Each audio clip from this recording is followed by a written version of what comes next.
Problem 3 states, in a perfect fifth, the two notes have a ratio of 3 to 2. For example, 440 Hz for the note A and 660 Hz for the note E. Two strings, one of length 0.3 meters and the other of length 0.2 meters, are made material with a linear density of 0.005 kilograms per meter.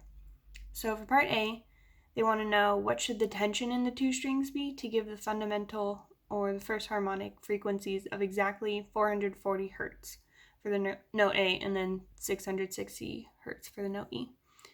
And then for part B, they want to know how many beats would occur between the third harmonic of the longer string and the second harmonic of the shorter string. And for part C, they want us to figure out in an equal tempered scale where the notes have frequencies given by 440 times 2 to the n over 12, with n equals 0 for A and n equals 7 for E. They want us to figure out the fraction of the tension that has to change to tune the string to the equal tempered scale, and then how many beats would occur between the third harmonic of the longer string and second harmonic of the shorter string in this equal tempered tuning. And then part D is optional, so I skipped it. Okay, so just starting out by listing our variables given to us. So just using the notes they gave us, note A at 440 Hertz, note E at 660 Hertz, the length of note A at 0.3 meters, and the length of note E at 0.2 meters. And our linear density is going to be equal to 0.005 kilograms per meter. Okay, so to find our tension in our strings, we can use this equation here, because we know the frequency is equal to the velocity divided by 2 times length. And then we know velocity is equal to just the square root of the tension of the string divided by the linear density.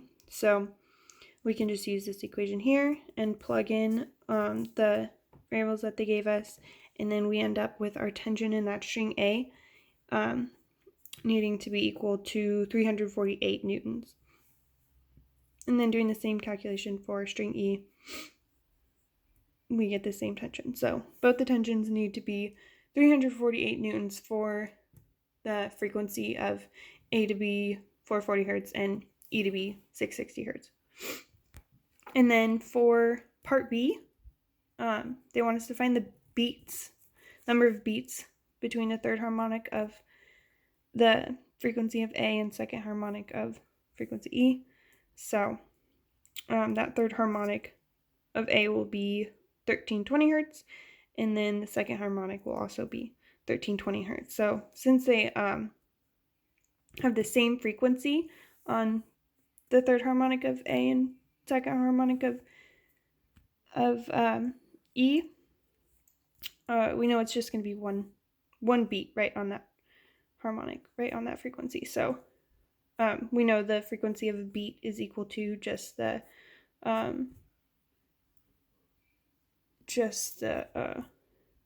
difference of those frequencies, which is 220 Hertz.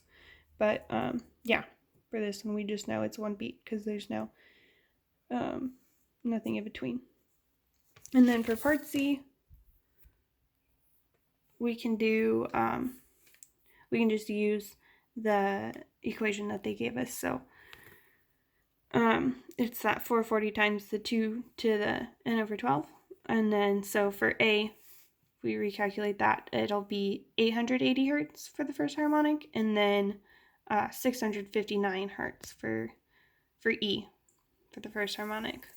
So using that same equation to figure out our new tensions, we get 347 newtons for E. I did these backwards, but yeah. And then 1394 this time for string A. So yeah, we're going to need to increase the tension in string A by a factor of about 3/4 in order to get those frequencies. And then to find the number of beats in between those harmonics, we do the same thing. It's 2640 Hertz for A, and it's at 1318 Hertz for harmonic E. So between that with a beat frequency of 735 hertz, we get 2 beats. And now this all ties into what we're learning in chapter 17 this week about musical instruments and beats frequencies.